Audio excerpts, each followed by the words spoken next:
Queridos amigos, sejam bem-vindos ao canal Videira Espírita. Meu nome é Cristina Brito e este é o programa Gotas do Evangelho. E aqui, diariamente, vemos as mensagens do Espírito Emmanuel, recebidas pela mediunidade de Chico Xavier, e atualmente estamos vendo as mensagens reunidas no livro Vinha de Luz. A nossa mensagem de hoje é a mensagem de número 100. Estamos na 100ª mensagem. E o título dela é Que fazemos do Mestre? Que fazemos do Mestre? Uma pergunta para refletirmos. Que fazemos do Mestre? O versículo destacado por Emmanuel são palavras de Pilatos, aquele que julgou Jesus, que tentou inocentá-lo, pois não via no Mestre nenhum crime. No entanto, perguntando à multidão se entre ele, que nenhum crime houvera cometido, e Barrabás, um criminoso, um rebelde, como se fosse um revolucionário, quem eles queriam que fosse libertado? Era uma tradição judaica libertar um condenado na Páscoa. E a multidão escolheu Barrabás. Pilatos não tinha muito o que fazer a partir disto, não é?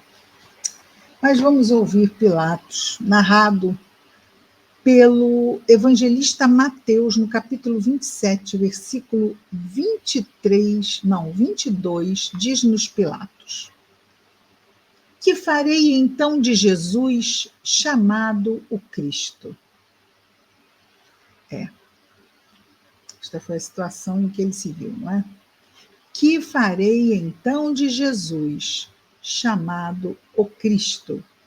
O Cristo, figura profetizada já no Antigo Testamento, o enviado de Deus para libertar seu povo, o povo de Deus. O Cristo é o Messias, na verdade, no Antigo Testamento ele aparece como Messias, mas Cristo é o termo grego para Messias. E Emmanuel vai comentar que farei então de Jesus chamado o Cristo as palavras de Pilatos desta forma: Nos círculos do cristianismo, a pergunta de Pilatos reveste-se de singular importância. Que fazem os homens do Mestre Divino? Os homens são espíritos encarnados. Que fazem os homens do Mestre Divino no campo das lições diárias? Os ociosos tentam convertê-lo em oráculo que lhes satisfaça as aspirações de menor esforço. Isso é interessante, não é? Quer dizer, o que fazemos de Jesus? Como utilizamos Jesus em nossas vidas? E Emmanuel nos diz que os ociosos buscam converter Jesus numa fonte de satisfação às aspirações do menor esforço. Os vaidosos procuram transformá-lo em galeria de exibição através da qual façam um mostruário permanente de personalismo inferior, como se fosse um troféu ser cristão. Vaidade.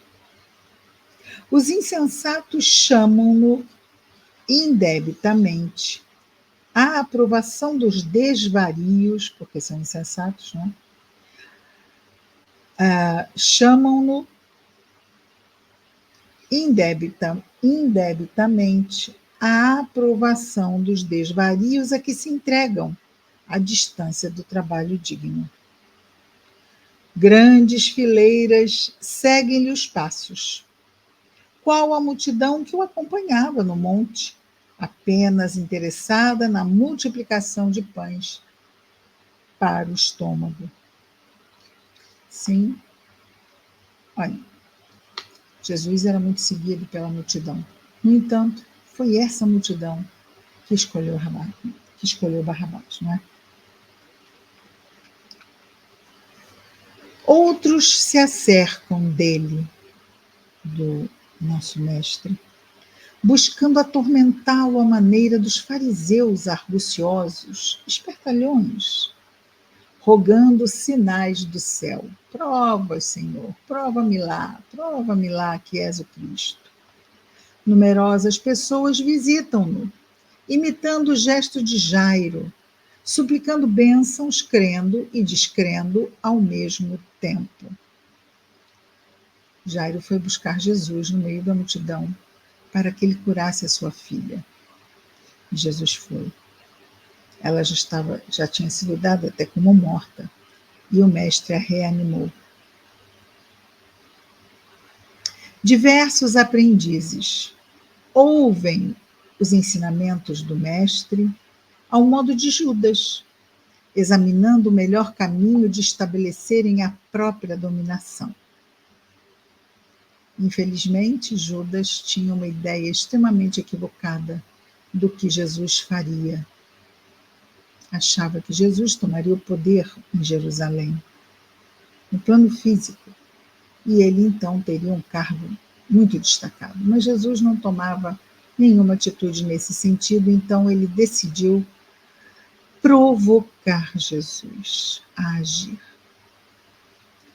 Então ele não tem maturidade. Gigante equívoco. Vários corações observam-no com simpatia. Mestre, sincera simpatia. Mas, na primeira oportunidade, indagam como a esposa de Zebedeu sobre a distribuição dos lugares celestes. A esposa de Zebedeu era a mãe de João e de Tiago, os dois irmãos Boanerges. Jesus os chamava assim, filhos do trovão. Eles eram mesmo assim, os jovens, muito ativos e muito impulsivos, como geralmente são os jovens. Então, um belo dia, a mãe dos dois apóstolos perguntou a Jesus sobre os lugares que seus filhos ocupariam no reino de Deus, se um poderia se sentar ao seu lado e o outro do outro, que levantou uma ciumeira entre os demais apóstolos. Outros muitos acompanham o mestre estrada fora, iguais a inúmeros admiradores da Galileia, que lhe estimavam os benefícios e as consolações, detestando-lhe as verdades cristalinas. Ou seja, no que nos favorece, obrigada, ai, como eu gosto disso. Ah, mas aí, não é? Eu tenho que aprender a ser melhor, a perdoar, a compreender. Ah, não contender. Difícil, não?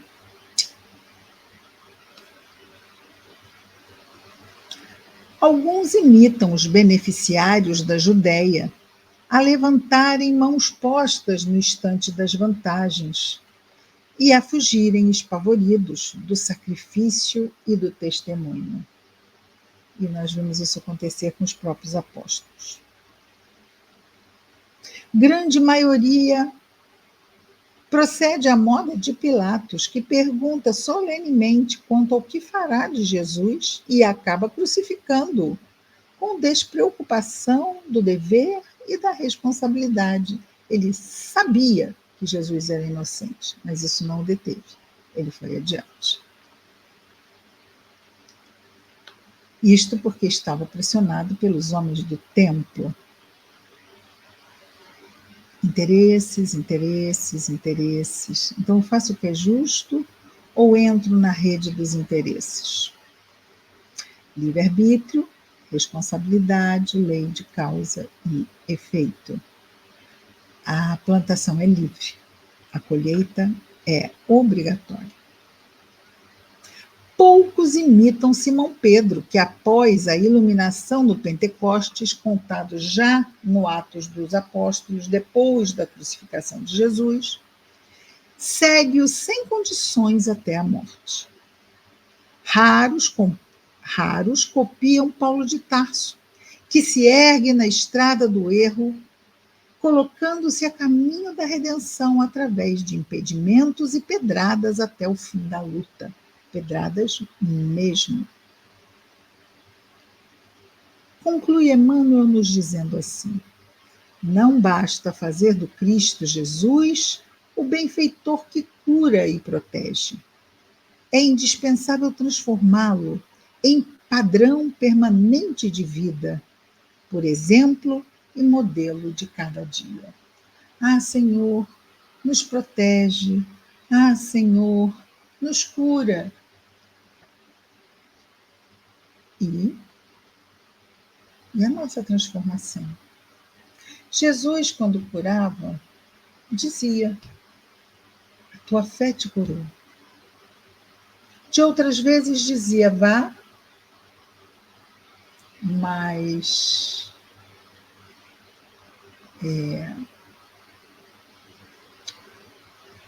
a tua fé te curou. Atenção para que algo pior, não é? Evangeliza-te, seria como isto. Melhora-te, para que coisa pior não te aconteça. Porque se há um benefício, somos beneficiados em nossa vida. E sentimos que, acho que eu não fiz para merecer isso. Nossa, obrigado, Senhor. Mas isto é o quê? É um voto de confiança.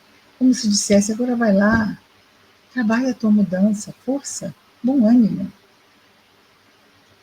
O que fazemos do Cristo? O que fazemos com as bênçãos e recursos que recebemos para a nossa encarnação? Isto são recursos para a nossa mudança, nossa melhoria. Para isso reencarnamos. Não basta fazer do Cristo Jesus o benfeitor que cura e protege. É indispensável transformar Jesus em padrão permanente de vida.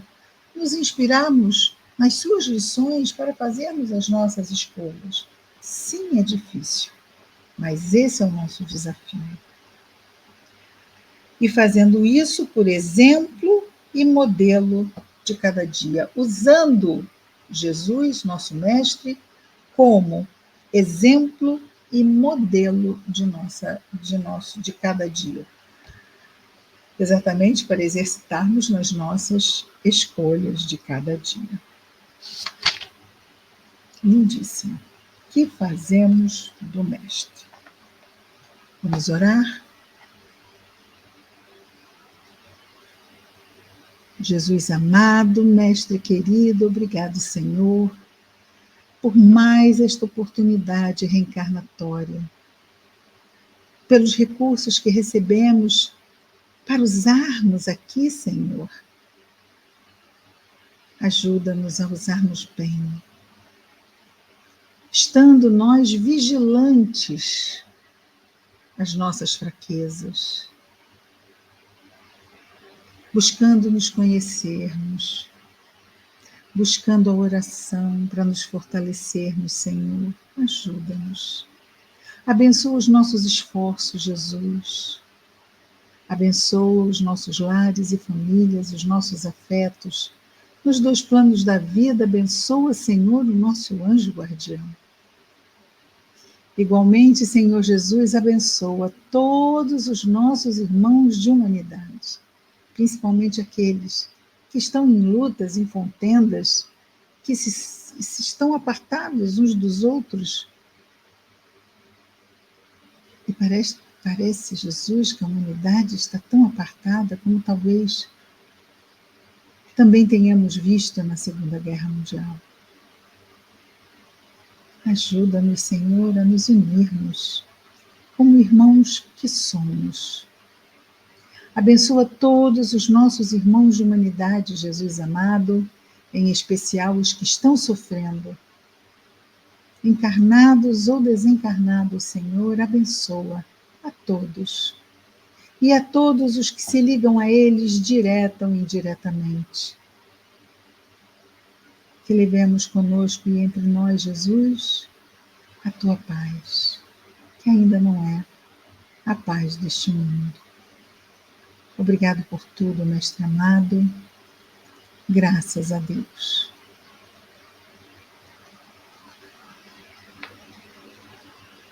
É isso, queridos amigos. Amanhã estaremos de volta com mais um Gotas do Evangelho. Até lá, muita paz a todos.